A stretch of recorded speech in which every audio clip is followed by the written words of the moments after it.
unfortunately did not quite have enough time to review the chapters that I read last Sunday because I after book club immediately started reading the next thing, but I also forgot some of the details. So hopefully this comes back to me as we get through it.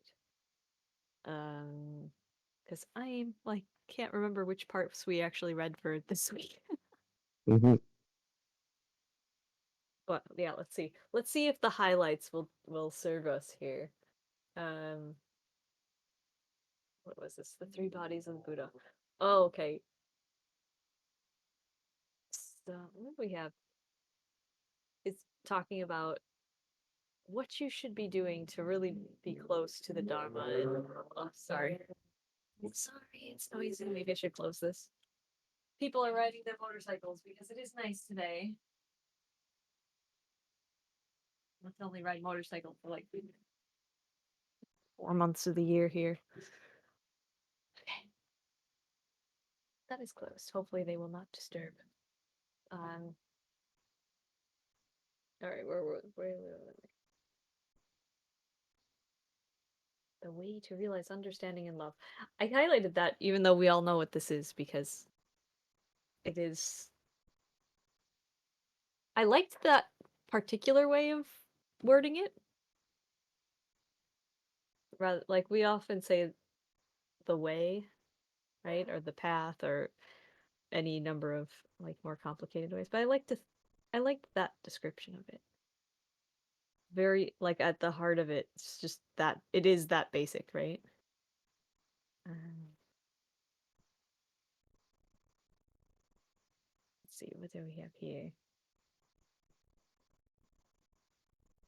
A lot of like reminders in this chapter, I think, of things that we've already talked about.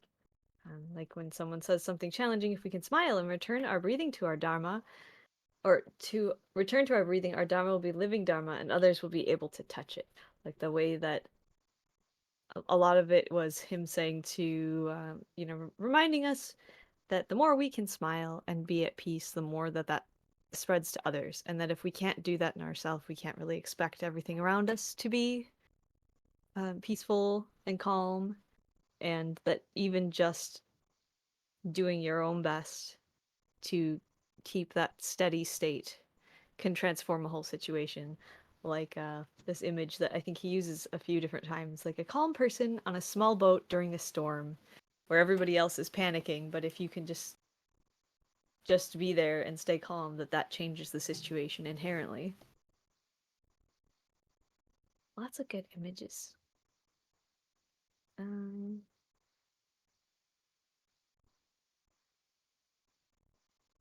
yeah, I guess I highlighted a lot of different ways of saying essentially the same thing. When we feel happy and peaceful, our happiness and peace radiate around us, and others can enjoy it as well.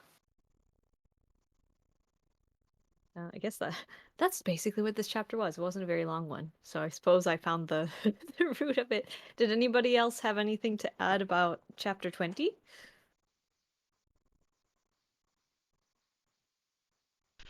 When I was No. reading, oh, sorry. Go ahead. All I said was the word no. I was just gonna say when I was reading through it, it was really interesting at the beginning when it was talking about the types of body, where he was like, my physical body is leaving, but my teaching body is still here, and Mm-hmm. I just reflected on that as an interesting concept personally, and how in many ways I think that's the objective of many a teacher is to Mm. leave behind the teaching body. I think so, yeah.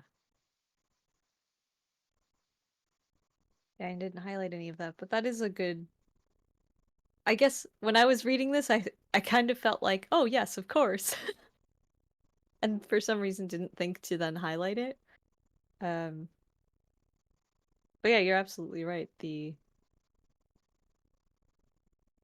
maybe that's like the primary, right?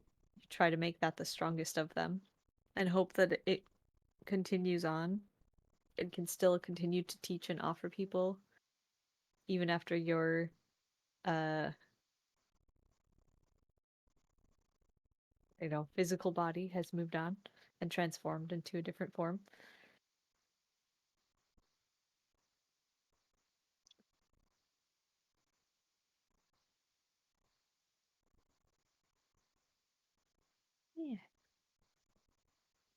Okay, should we go to 21? This chapter, actually, is just all of this a bunch of times, basically. The three jewels. I take refuge in the Buddha, the one who shows me the way in this life. I take refuge in the Dharma, the way of understanding and love. I take refuge in the Sangha, the community that lives in harmony and awareness. And then it's kind of just a close reading of that, of what does it mean to take refuge? What does it mean to what does Buddha, Dharma, and Sangha really mean at the heart of it? Yeah, I didn't highlight a lot myself at the beginning of 21, but I did when it started to remind the reader not to wait until a critical moment to do this practice, because I think so often I know I personally find myself waiting until the moment where I could really have been practiced already, if that makes sense. Like, Mm-hmm. I wish I'd practiced this so I'd be better right now. Because so often I'm using these practices in times of stress, right? Calming my mind and learning to see my students with loving kindness and all these other things. And it's those calm moments in between that I really need to be focusing on the practice, so that I get there and it comes naturally in those critical moments. Mm-hmm. To make it possible to face. Oh,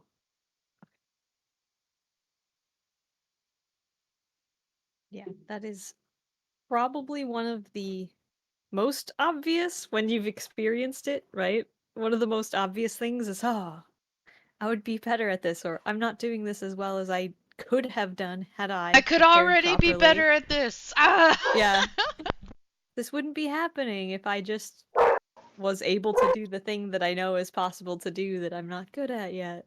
But at the same time, I think on some level, like everybody has to experience it in some way to understand that that is true, right?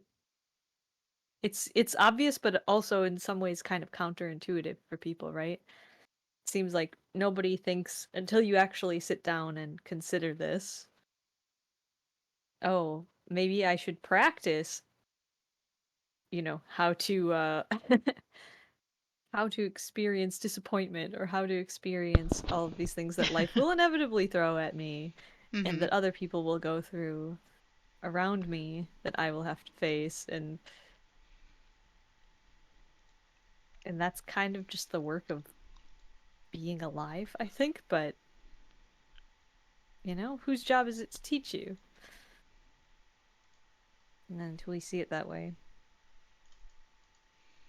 It's basically inevitable that there will be times you have to go through a thing that don't necessarily have to be like that, but they do have to be like that because those are also the experiences that lead us here, right? Mhm. Which is, I suppose, the whole like path to joy through suffering. You have to suffer so that you can learn. Yeah.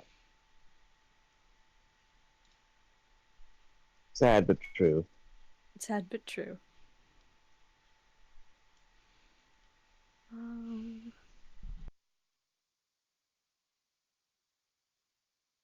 what did I highlight here? Take refuge in yourselves, not in anything else. In you, our Buddha, Dharma, and Sangha, don't look for things that are far away. Everything is in your own heart. Be an island unto yourself.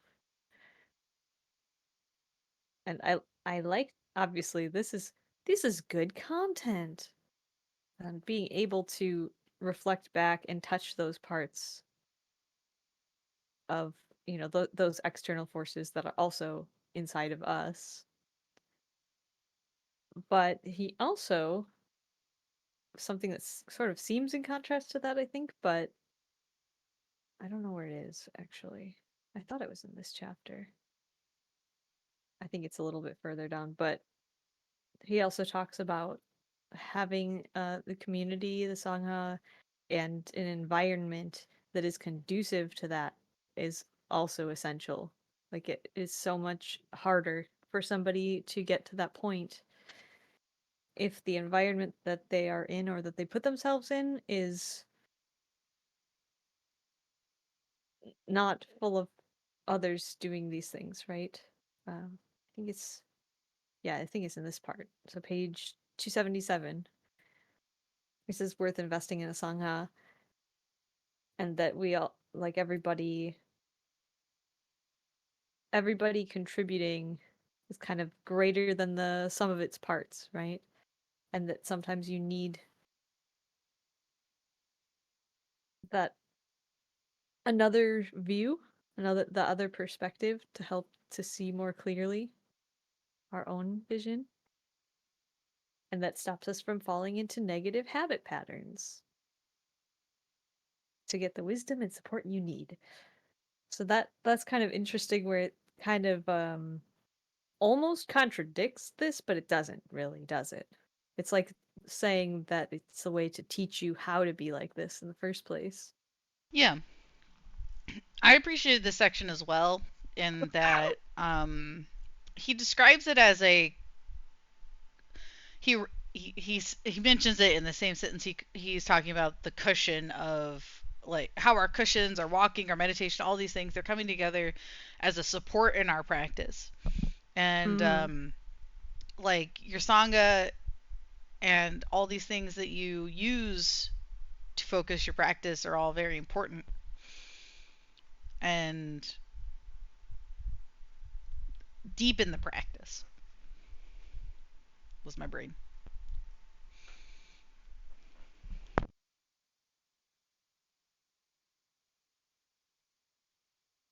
Yeah, I can't remember if it was this chapter or something else I read of his, but I recall him talking about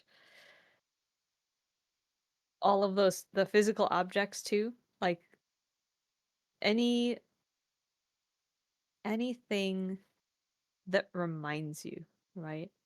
That reminds you of the teachings, that reminds you to practice, that helps you to breathe.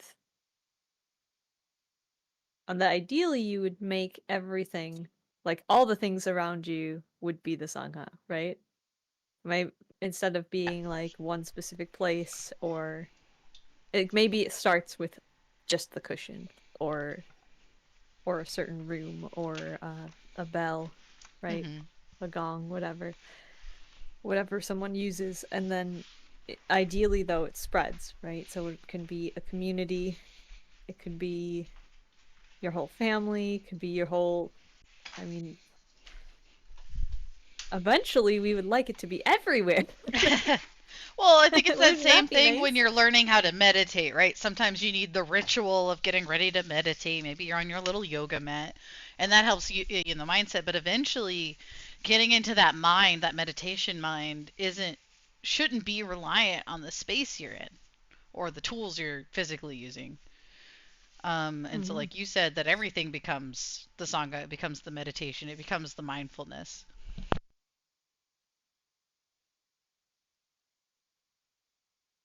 And then ideally other people around you are also like witnessing that and seeing the effects that it has, right? And learning how to be more mindful and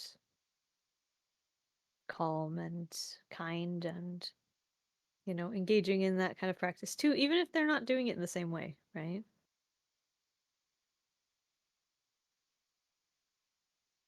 I mean, having a group of people of a similar disposition, even if it's not the same, Mm.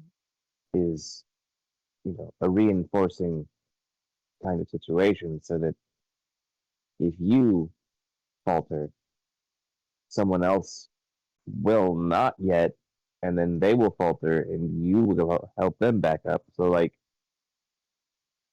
it's just a supportive structure that is not reliant on just yourself, but that doesn't also mean that you need it. It's just nice. It's helpful. It gets you further than if you were to just go on your own. Mm-hmm. Or even at a different rate, so maybe something that would take, I don't know, potentially years, right? Maybe somebody can get back up and get on track on their own, but how long it might take someone to figure out.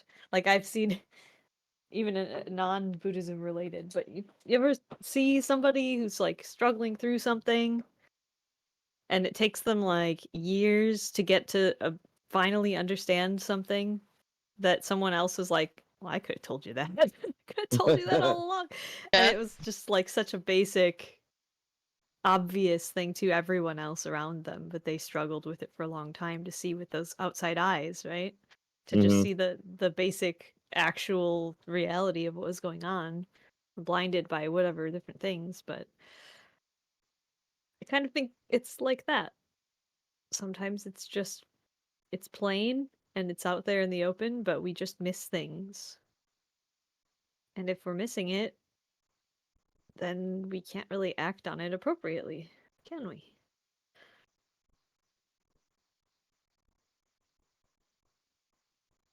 I was looking through my tablet to see if I could find this other quote because I thought I'd highlighted something else in here, but maybe it's in the next chapter about meeting people from their roots and their viewpoint. Hmm,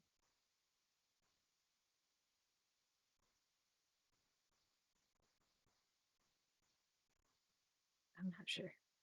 Des, did you have any other parts that you wanted to talk about in this chapter? Because I think the other thing I'm thinking of is in the next one. Let me see what I highlighted. Nope. Nope.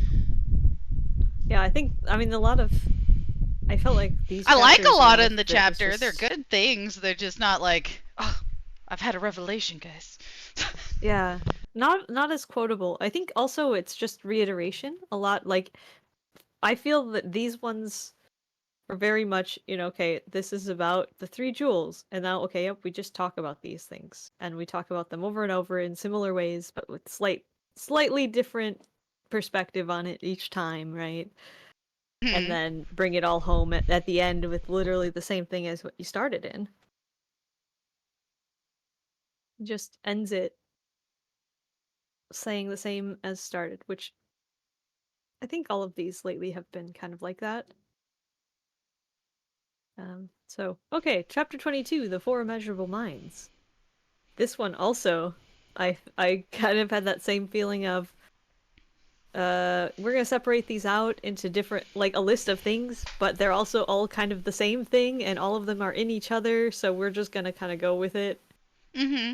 Like I all think of them are required for each I think other. where he really hits a unique thought, though, as far as the reading goes in this particular book, is on the next page here, where he talks about respecting the practice of your roots. Right? It looks like you Mm-hmm. also Yeah, highlighted some of that, it's a and really this good one. preservation of like where your spirituality or your beliefs come from. Right? So in some ways, that's been an interesting task for myself, having come from like a youth of zealous Christendom. And so respecting that upbringing without letting it interfere with my practice has been interesting. So, can I ask, you said zealous. So, are you saying that you don't really follow it the same way anymore because you're kind of recognizing it as extreme, but that there are still parts of that If that I you were to lay out follow, my or that? beliefs for somebody from my from the denomination I come from, they would no longer consider me a Christian. You know what I mean? If I were to lay Uh-huh. out my current belief system. But I think there's some respect to the spirituality and the teachings that I still have because Mm. I see so much overlap with the Buddha at times, right? Mm. Like not the whole of Christendom, right? But there are just nuggets of like the truth wiggles its way through all sorts of spaces. And to discount the things that are true in the Christian faith is to disrespect the truth that exists, I think, eternally in all things. Mm-hmm. And so I'm not going to any longer, I wouldn't say that I'm going to hand someone a Bible and say, go at it, bro. This is the way you should live. But I personally still pull some things from from the Christian Bible. I find myself going back to certain verses in times of stress as a bit of a mantra these days. But I no longer pursue my spirituality the same way. Mm. If I don't know if any of that made sense, but there you are. It did. No, it did. I was just wondering because in this passage, he's like the example he'd used is, somebody who actively practices a different religion, learning how to do these things and how to communicate. The practice that we have to do still, Mm-hmm. but in a language like as he said, in his own language. Yeah. So encouraging The through the language verbiage, they the use. colloquialisms of Christianity still sit in my mind frequently. And I often am translating some of what we read into those words that I used to know so well.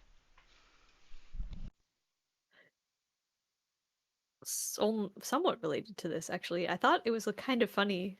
I don't know if it was in the PDF that we had been using originally in meditations or not, but at least in one of the translations and one of the scans I was reading, there was like some comments that were written in the margin, and somebody Uh had written something about Christ, this and that. Like they huh. were they were connecting what Aurelius was saying with That was some. probably the Jeremy Collier translation because that did have a lot of handwriting in it.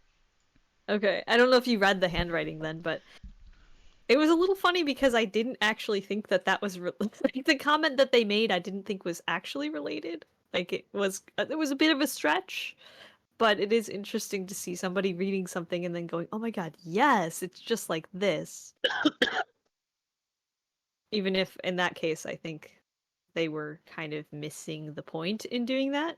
But if we can, nonetheless, you're trying to communicate something in a way that somebody says, "Ah, yes, I can understand it from here, from this basis." And that's something like a lot of times, I think a lot of people forget in general with communication, and especially religious people kind of always use their own. And maybe to some degree it's like hard not to, right? Like I find myself with difficulty trying to explain, like, and Buddhism is so basic. It's so basic, but trying to explain something to somebody, like seeing, oh, you're struggling with this because you're just missing this tiny but essential part of the situation, and if you look at it, with the right perspective, you would see this. Or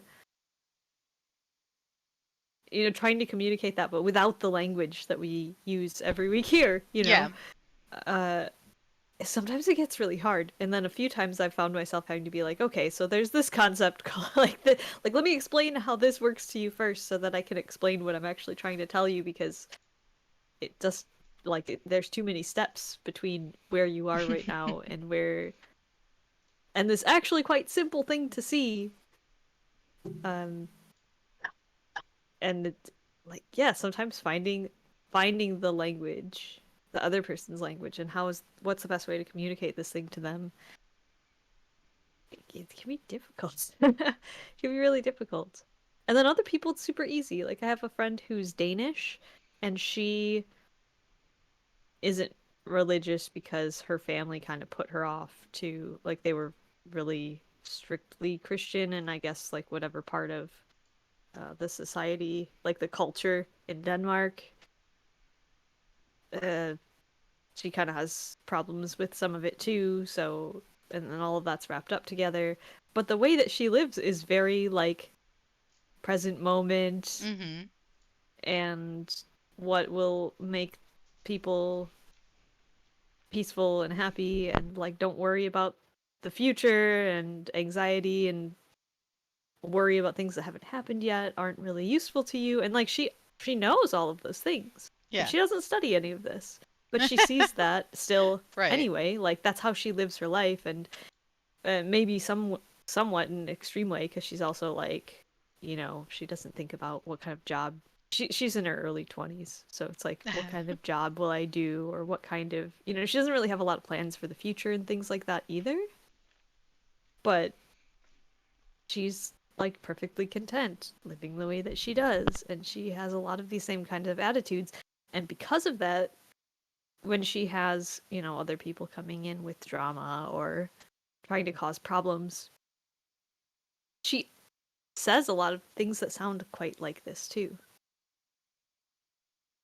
Just really, really simple approach that sounds like often has a lot of commonalities with the practice. And then, so talking with her about these things, even without bringing up, the Buddha or anything, she is easy to communicate with because she already kind of sees the truth, I guess. Yeah. Even without that. So we're already sort of speaking the same language, even without the same terminology, which is kind of cool. I love that. Which is, It's awesome. yeah, it kind of a tangent, a little bit maybe out from this, but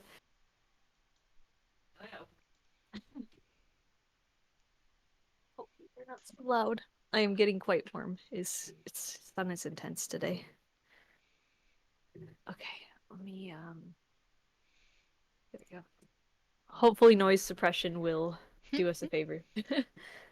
I um don't mean to go over anything you're about to talk about. I just want to say, like, a couple pages down where he mhm. talks about the durian fruit, and he's like, "You love me. You want me to be happy, but you force me to eat durian. That is an example of love without understanding." Hi, I I love you so laughed. much I would like you to eat some of this durian. I would suffer. I would suffer. And I love the straightforwardness of that. Like, just because he's somebody who I think we could look at and go, oh, he's like so enlightened, right? That doesn't mean he's suddenly okay with everything ever, right? He's still like, I don't like durian fruit. And Don't make me I eat it. actually the even the bit before that was really funny, wasn't it? I was trying to recite Lotus Sutra using a wooden drum and a large bowl-shaped bell for accompaniment, but I could not concentrate at all. I finally carried the bell to the altar and turned it upside down to imprison the durian so I could chant the sutra. To imprison the durian. After I this after I finished, I bowed to the Buddha and liberated the durian. Yeah, I love that humor of it, right? Of just like, I hate this thing. I'm hiding it. I'm gonna finish what I'm It smells doing. so bad. I can't concentrate. I'm Right? so practiced. I can't concentrate though. Yeah. And I mean, how can you be present and very aware that there is a strong durian smell and Right. also ignore the durian smell? It is a little hard. Yeah, I like this whole thing that happens on this page. It's just good. Yeah. Yeah. That it was a good it's probably one of the better stories we've had, isn't it? Mhm. It's probably even beyond the I am thinking about tomato soup. I am thinking about tomato soup. It's same vibes. Generally, I love his writing. I just like he doesn't. It doesn't have the feeling of like, haha, I'm gonna be so funny in this moment. He's just talking, and it's just things he says. Yeah. But it drove the point home too. Drove it home so good. I love it. Do not feed Thai durian. Um, I this one too. The paragraph just after that durian bit, where he's talking about my tree being translated as love versus loving kindness, that he doesn't like loving kindness, but just love, and that people have distorted the term or the phrase or yeah, the term love is too restrictive or limited when we use it, and that like truly in the full meaning of the word it's about friendship. The primary meaning of love is friendship in Buddhism, he says. Mhm. And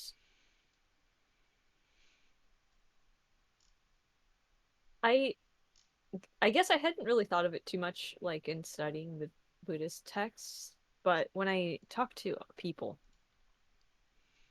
I find definitely this attitude where like love is a completely separate thing. And also that like friendships and romantic love. Welcome in.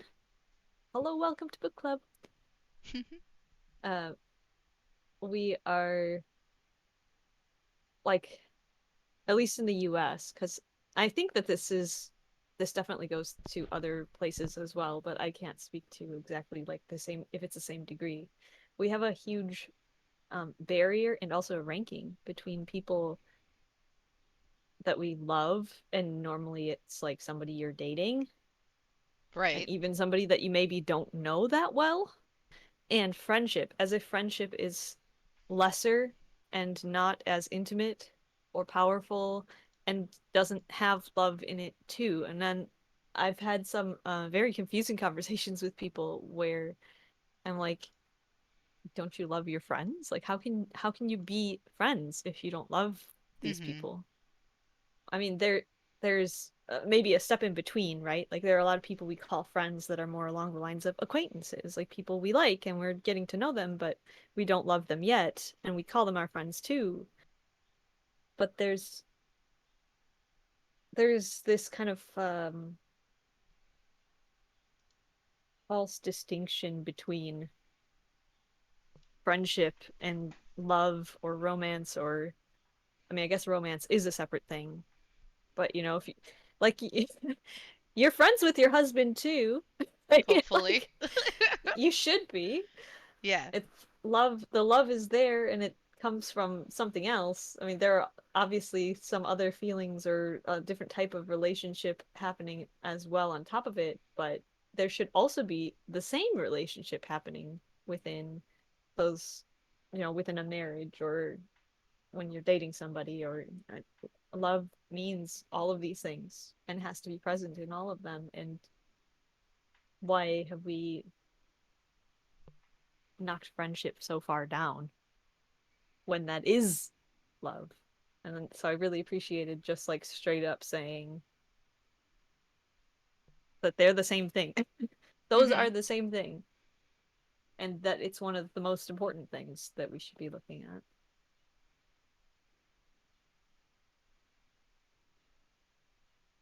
And then also, this felt like kind of quotable: when we understand someone deeply, even someone who has done us harm, we cannot resist loving him or her. And I know you said that in some other texts as well, in slightly different wording, but that you can't you can't understand, also like when you understand somebody, then you have love.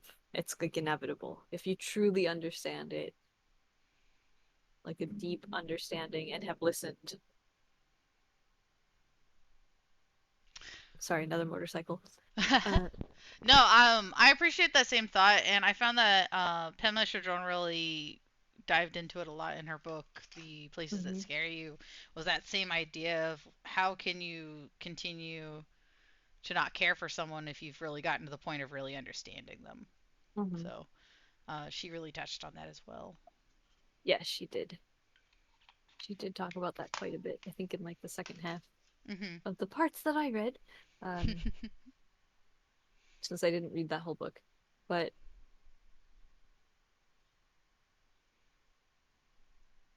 yeah, that's also a good reminder too. So if you can't have love for somebody, then you don't understand and there's something you're missing. It's kind of I guess, the inverse of that, right? Um, so this, I didn't highlight it because it's a bit wordy. Um, well, actually, maybe it's fine. The intention and capacity to relieve and transform suffering and lighten sorrows. And that they're just using the word compassion here for as a stand-in for that. But it's a very good way of putting it. Um, I don't think, I mean, I think he's correct when he's saying that compassion doesn't fully encompass this concept, Right. and that when we say compassion normally, like just conversing with somebody, that's not what we're talking about. It's something else. Um, or compassion is like feeling the suffering of others, but karuna being the I think as a summary he gets to eventually on the next page that I highlighted is he's able to smile to suffering because he knows how to take care of it and to help transform it. Mhm. And so it seems in this section he's really trying to get to the point of it's not about making yourself suffer That's in right. order to connect with somebody, but to recognize that suffering and help transform it.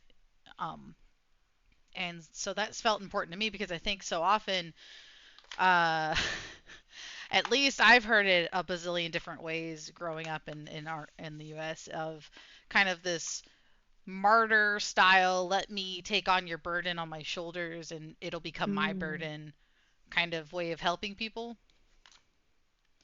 And it doesn't always need to look that way, you know. It doesn't have to be I've increased my suffering to help alleviate your own. Yeah, in my so my grandmother's a Jehovah's Witness, and she's lived with my mom, like, that just she's been a part of our household for most of my life, like, since I was 5, and she still lives there, but they're having a lot of issues now because she has that, I guess sort of it definitely stems from the same belief, right? That same, you should take the world on your shoulders, you should suffer for the sake of others. But it's a bit unbalanced, and she's flipped it on its head a bit and made it like my mom should suffer for the convenience of others. It's Oof. kind of, it's, yeah, it's not good. It's causing a lot of issues, as you can imagine. Mhm. And like the expectation that somebody else should take on, or like has a responsibility to take on the suffering of other people, and while simultaneously not thinking that other people should like take responsibility for their own actions, kind of thing. But um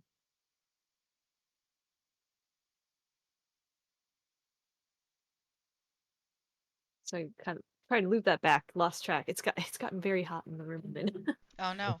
I'm sorry. um Brain's low. But yes, I that bit you were saying is right at the end of this page here. He has Mhm. retained clarity, calmness, and strength to help transform the situation, and not rather than just making yourself suffer, because it just makes everybody suffer, right? Everybody experiencing the same thing doesn't make it go anywhere. It's just spreading that bad energy. Um, Yeah. and if we suffer too much, we may be crushed and unable to help. Same point too. So we have to do that for that reason. I also this basically whole paragraph I felt was pretty powerful, or a powerful thought in being mindful in how we act, speak, and think. Saying one compassionate word, action, or thought can reduce another person's suffering and bring him joy. One word can give comfort and confidence, destroy doubt, help someone avoid a mistake, reconcile a conflict, or open the door to liberation. One action can save a person's life or help him take advantage of a rare opportunity. One thought can do the same because thoughts always lead to words and actions. With compassion in our heart, every thought, word, and deed can bring about a miracle. Mhm. That's a lovely way to put that, I think. Not much to expand on that. Let's see, then he moved on to joy. So true love always brings joy to ourselves and to the one we love. And if it does not bring joy to both of us, it is not true love. Like the durian fruit. Like the durian. I still love that antidote. That was just so good. It really is. Ooh, this bit too. Talking about equanimity, and that some people, it's saying people who don't understand Buddhism sometimes think upeksha means indifference, but true equanimity is neither cold nor indifferent. And that Mhm. is a really important. I've definitely seen that attitude, and Mhm. also sometimes from people, like people who are studying Buddhism, which is interesting. I Hmm. guess everybody comes from a different, or they're at different points in the study, and depending who's teaching them, then right. But Yeah, and I think it can also differ depending on what kind of background you're coming at it with, right? Uh, uh-huh. as we've been talking about that martyr mentality, in order to be truly compassionate, anything less might not feel like love or compassion, right? And so it's a transformation of that idea and how you see things and are translating it, and that can take a while. Mhm.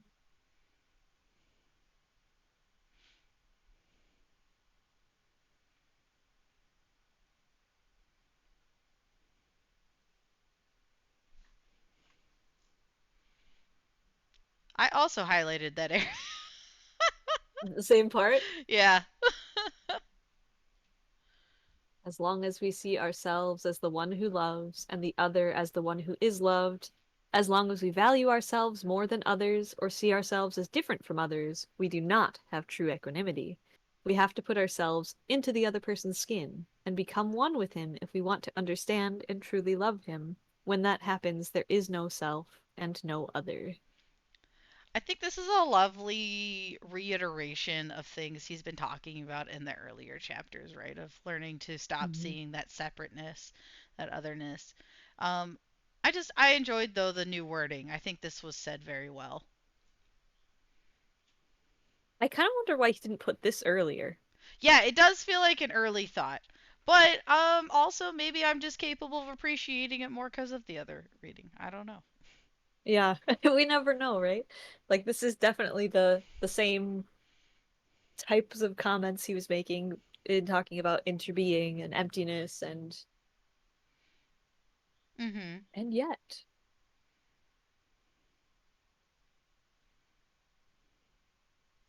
it makes sense here too though.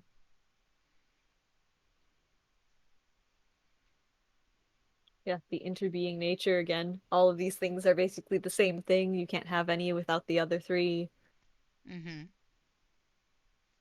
Wait, that's the end of the chapter. That's how we wrap it up. They're all the same thing. Here are what they are, but they're also all the same.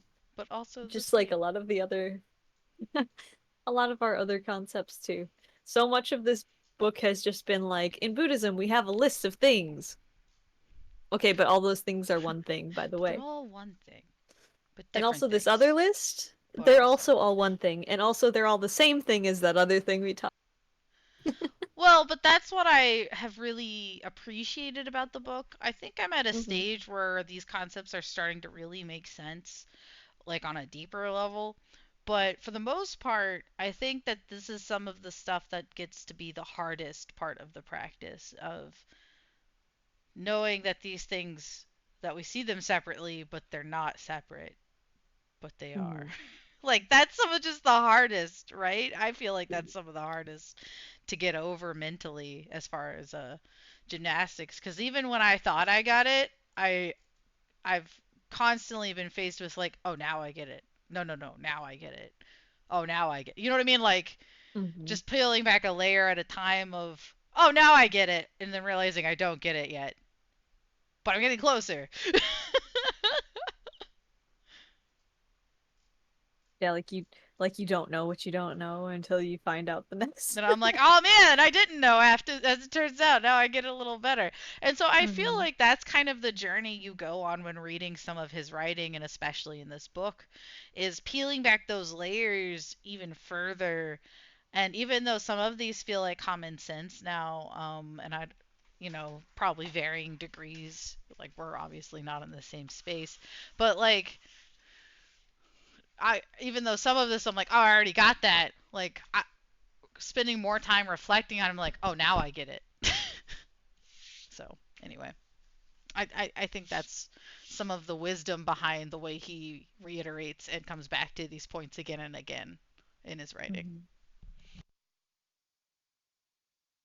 Yeah, I actually appreciate that he restates many things and says, yeah, in this thing, it's just that thing. And being able to draw the parallels. This thing is similar to that, or the way that, you know, the way that love, compassion, joy, and equanimity are all the same thing and interdependent on one another, and they're just different facets of one whole.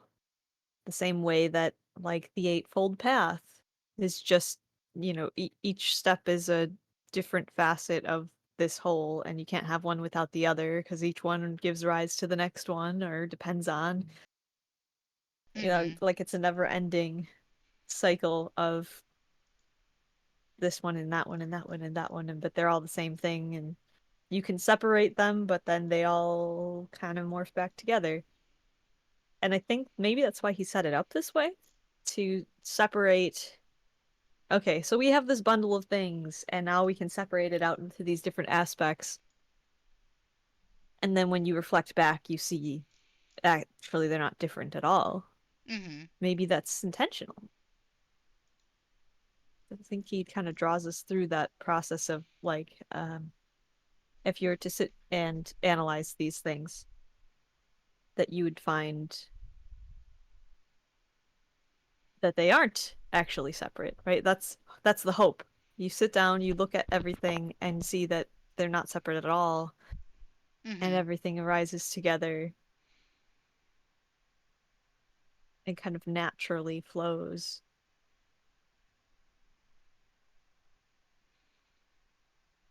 And if you follow the way that he's explained it, like hopefully you're also following that same sort of trajectory of those thoughts and realizations, right? Mhm.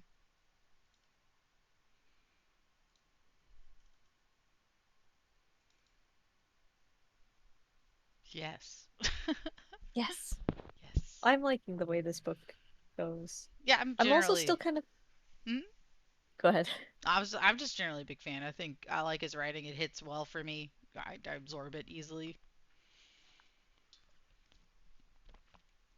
I'm wondering if this book would be really a good introductory book or not, though.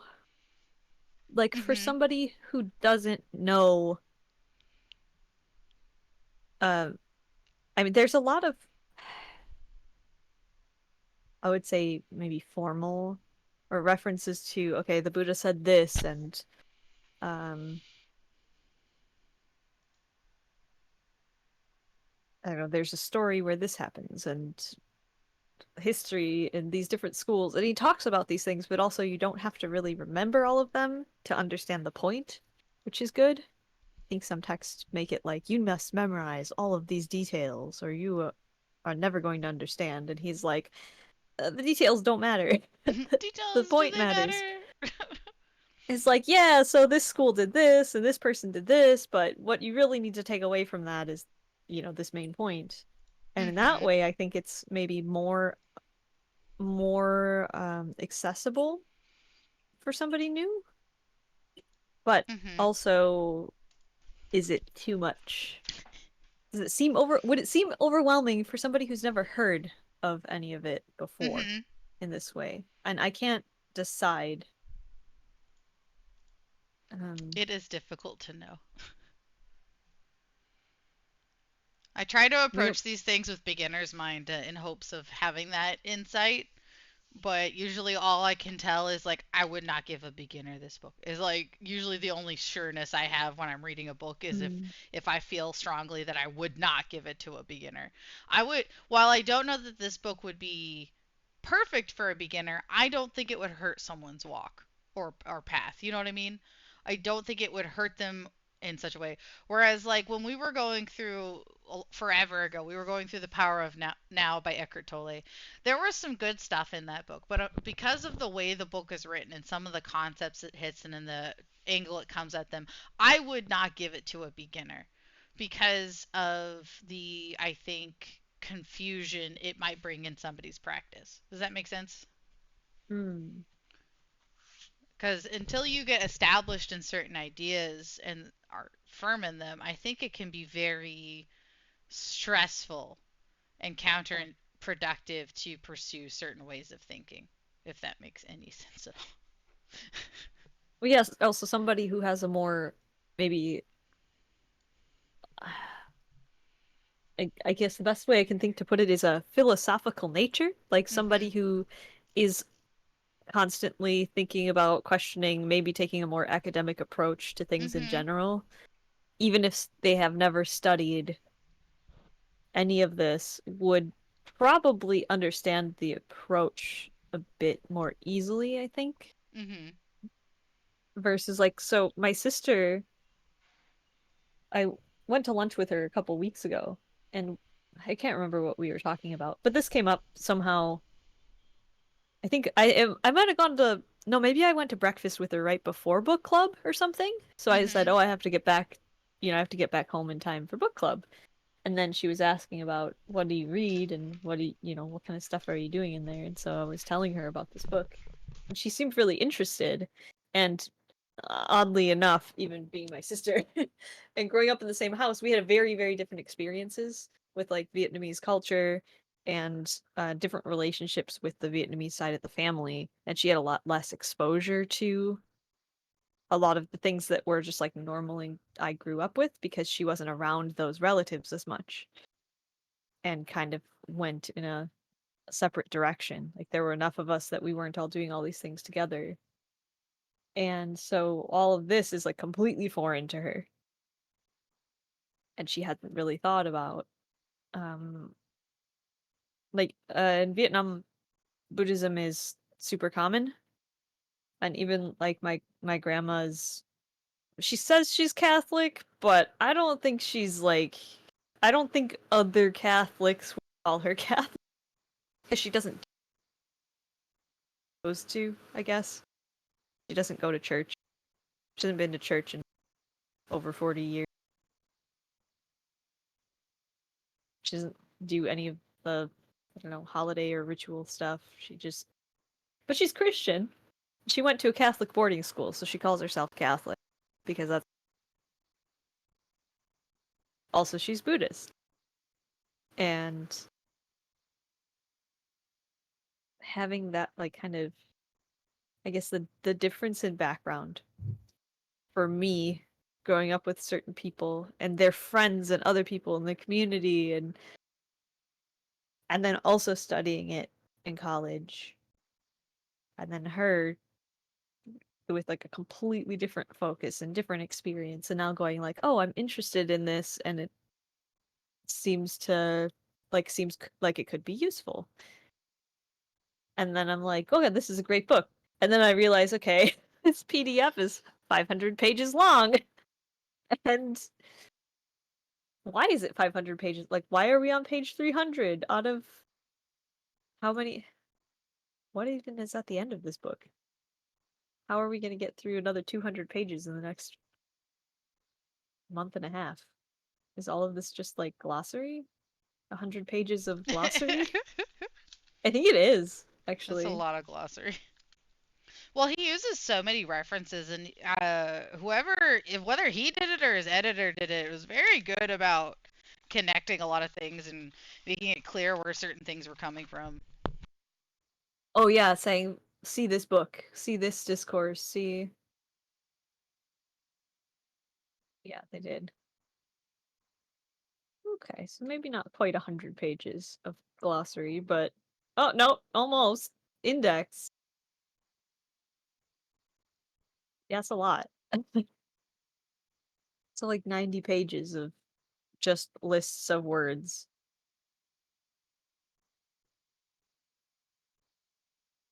This is interesting. So, yeah, anyway. Then I'm like, it looks really long, but it's actually really fast to read. Just not really that promising for people, I think, sometimes. And then to say, oh, this is actually like maybe work for somebody who's not familiar with any of the concepts at all in any sense. I don't know. Or maybe the better question is, do Right. you When know we're a better familiar with the. book? What do you think is a better book for an intro? I think it depends on the person. I'm Yeah. gonna be honest. Like, I think in that time it is probably up to you as a person's friend or family member to say, okay, I think they will like this book. Because there are some people who I feel very comfortable giving them a long read. There are some people I know don't Hmm. have a long attention span, aren't gonna get through a book like I am.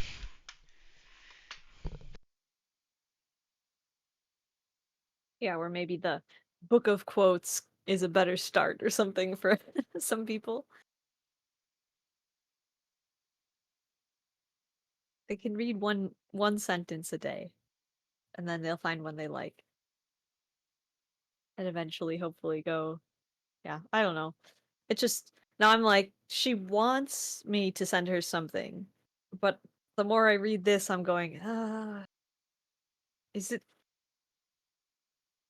Is this the one? Is something else better? It's laid out very neatly.